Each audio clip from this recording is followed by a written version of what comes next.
दोस्तों 70 लाख सालों से इंसान धरती पर रहते आए हैं। उसे और कोई दूसरा ठिकाना नहीं मिला। पृथ्वी के वायुमंडल के बाहर हमारा जिंदा रहना मुमकिन नहीं है, लेकिन अंतरिक्ष में एक जगह है जहां इंसान कई सालों से रह रहे हैं। उस जगह का नाम है इंटरनेशनल स्पेस स्टेशन यानी ISS। 2 नवंबर 2000 को कोई मनुष्य पहली बार यहाँ रहने गया।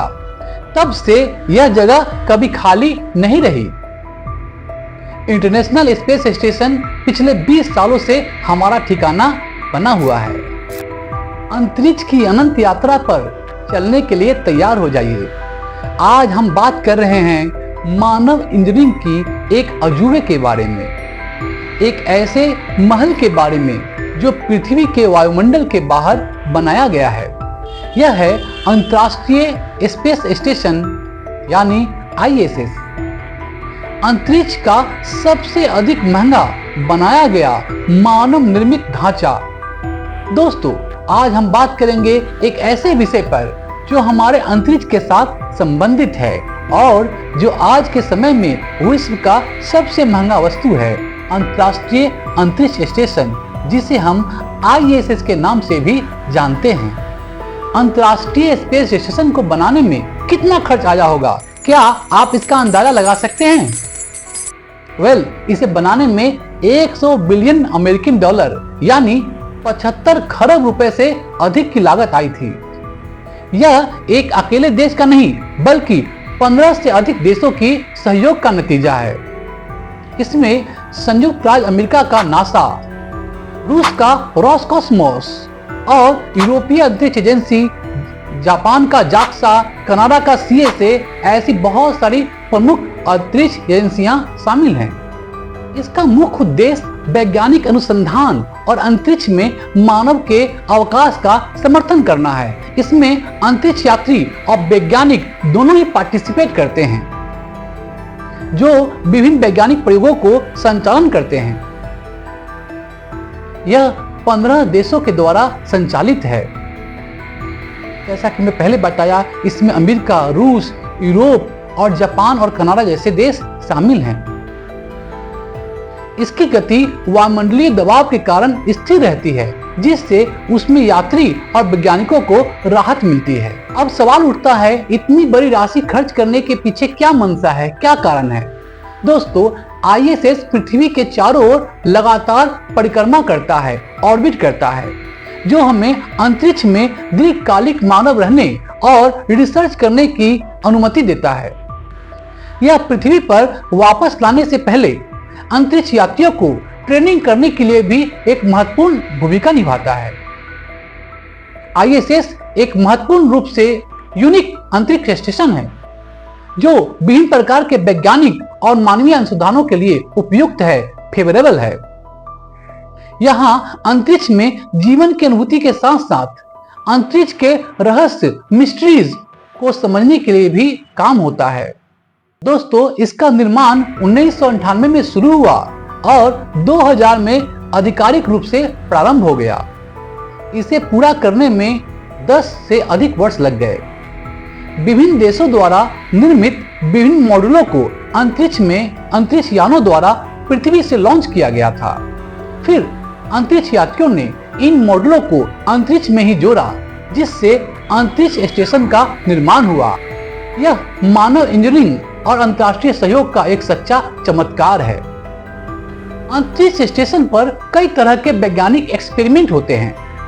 अंतरिक्ष स्टेशन कई तरह के वैज्ञानिक एक्सपेरिमेंटों के लिए एक अनूठा मंच प्रदान करता है, स्टेज प्रदान करता है। भारहीनता का वातावरण पृथ्वी पर संभव न होने वाले प्रयोगों को करने की हमें इजाजत देता है। अंतरिक्ष स्टेशन पर किए गए प्रयोगों में मानव शरीर विज्ञान, अंतरिक्ष विकिरण सामग्री विज्ञान और अंतरिक्ष मौसम का अध्ययन इत्यादि शामिल है। दोस्तों, अंतरिक्ष यात्री न केवल एक्सपेरिमेंट करते हैं बल्कि वे स्टेशन का रख रखाव मेंटेनेंस भी करते हैं, नए मॉड्यूल को स्थापित करते हैं और पृथ्वी पर वैज्ञानिकों के साथ कम्युनिकेट करते हैं। उनके पास खिड़कियों से पृथ्वी का अद्भुत दृश्य देखने और कुछ समय के लिए मनोरंजन करने का अवसर भी मिलता है। ISS पृथ्वी के लगभग 410 किलोमीटर ऊपर लगातार पृथ्वी की परिक्रमा करता रहता है। यह एक तरह से अंतरिक्ष यात्रियों का घर होता है, जहां वे रहते हैं और रिसर्च करते हैं, शोध करते हैं। अंतरिक्ष स्टेशन में रहना एक अविश्वसनीय अनुभव है। यह एक जगह स्थिर नहीं है, बल्कि पृथ्वी की परिक्रमा करता है, ऑर्बिट करता है। अंतरिक्ष यात्री हर 90 मिनट में पृथ्वी का एक चक्कर लगाते हैं, जिससे उन्हें दिन में 16 बार सूर्योदय और सूर्यास्त देखने का मौका मिलता है। यह 28,000 किलोमीटर की रफ्तार से पृथ्वी का एक चक्कर लगाता है। वे पृथ्वी के अद्भुत दृश्यों का आनंद ले सकते हैं, जो उन्हें नीले रंग के संगमरमर की तरह दिखाई देता है। दोस्तों, ISS में सबसे ज्यादा दिन बिताने का रिकॉर्ड नासा के वैज्ञानिक स्कॉट कैली के नाम है। स्कॉट कैली ने ISS में 340 दिन बिताए हैं। स्कॉट कैली का एक जुड़वा भाई भी है, जिसका नाम है मार्क कैली। नासा इन दोनों भाइयों पर रिसर्च कर रहा है। एक भाई अंतरिक्ष में है और दूसरा भाई जमीन पर रहता है, तो इन दोनों के शरीरों में क्या बदलाव आएंगे, पृथ्वी पर रहने वाले में और अंतरिक्ष में रहने वाले में। नासा और अन्य संस्थाएं इन दोनों पर रिसर्च कर रहा है, ताकि अंतरिक्ष में रहने पर मानव शरीर में आने वाले प्रभावों को समझा जा सके। ISS 2 हिस्सों में बटा हुआ है। एक हिस्सा रूस का है, दूसरा हिस्सा अमेरिका और अन्य देशों का है। आमतौर पर ISS में 6 लोग रहते हैं, लेकिन इसमें एक साथ 13 लोग भी रह चुके हैं। इतनी जगह है वहां पर। अब तक 240 लोग जा चुके हैं यहाँ पर। औसतन एक एस्ट्रोनॉट यहाँ पर 6 महीने के लिए समय गुजारते हैं और वापस पृथ्वी पर लौट आते हैं। फिर कोई और उनकी जगह ले लेता है। ISS को अलग अलग हिस्सों को मिलाकर बनाया गया है, जिसे समय समय पर विभिन्न देशों द्वारा अंतरिक्ष में ले जाकर जोड़ा गया है। ISS एक विशालकाय अंतरिक्ष स्टेशन है, जिसका आकार चौकोर है।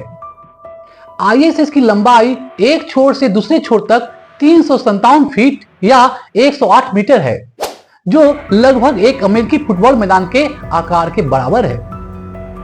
यह पृथ्वी के 4 बड़े पावर में से बनी है, जिसमें अमेरिका, रूस, यूरोप और जापान के मानव अंतरिक्ष एजेंसियां भागीदार है। यह लगभग 400 किलोमीटर की ऊंचाई पर स्थित है और 28,000 किलोमीटर की रफ्तार से 92 मिनटों में यह पृथ्वी का एक चक्कर लगाती है। अंतरिक्ष यात्री स्टेशन में विभिन्न प्रकार के वैज्ञानिक प्रयोग करते हैं। वे सूक्ष्म गुरुत्वाकर्षण के प्रभावों का अध्ययन करते हैं, जो पृथ्वी पर संभव नहीं है। वे अंतरिक्ष यात्रा के स्वास्थ्य प्रभावों पर भी शोध करते हैं और भविष्य में मंगल ग्रह जैसे अन्य ग्रहों पर मानव मिशनों के लिए तैयारी करते हैं। दोस्तों, अंतरिक्ष स्टेशन में रहना एक चुनौतीपूर्ण अनुभव भी है। अंतरिक्ष यात्रियों को सूक्ष्म गुरुत्वाकर्षण के अनुकूल होना पड़ता है, जो उन्हें भोजन, सोने और यहाँ तक कि चलने में भी कठिनाइयां पैदा कर सकता है। उन्हें अंतरिक्ष के कठोर वातावरण से भी बचाना पड़ता है, जिसमें रेडिएशन और भी कणों का रेडिएशन का खतरा शामिल होता है। भारत भी अंतरिक्ष कार्यक्रम में काफी तेजी से आगे बढ़ रहा है।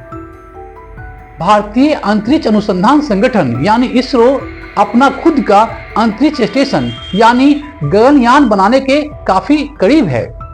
साथ ही भविष्य में भारतीय अंतरिक्ष यात्रियों को ISS का दौरा कराने का भी योजना है। दोस्तों, अब सवाल उठता है, अंतरिक्ष स्टेशन का भविष्य क्या है, फ्यूचर क्या है? यह अभी भी अनिश्चित है। इसे 2030 तक चालू रखने की योजना है, लेकिन इसे 2031 तक भी बढ़ाया जा सकता है। भविष्य में इसका उपयोग नए अंतरिक्ष यान और टेक्नोलॉजी का परीक्षण करने के लिए किया जा सकता है, या यह एक अंतर्राष्ट्रीय अंतरिक्ष होटल में भी बदल सकता है। अंतरिक्ष स्टेशन मानव इंजीनियरिंग और अंतर्राष्ट्रीय सहयोग का एक प्रतीक है। यह हमें अंतरिक्ष की असीम संभावनाओं को समझने और भविष्य में नए ग्रहों की खोज करने के लिए प्रेरित करता है। स्पेस स्टेशन हमें सिखाता है कि जब हम मिलकर काम करते हैं तो हम क्या हासिल कर सकते हैं। यह मानव जाति के लिए एक महत्वपूर्ण उपलब्धि है और यह आने वाली पीढ़ियों को हमेशा प्रेरित करता रहेगा। दोस्तों, यह वीडियो आपको कैसा लगा हमें कमेंट करके बताएं। यह वीडियो आपको अच्छा लगा हो तो इसे लाइक करें, शेयर करें और हाँ, हमारे चैनल को सब्सक्राइब भी करें। अगले वीडियो तक के लिए धन्यवाद। जय हिंद।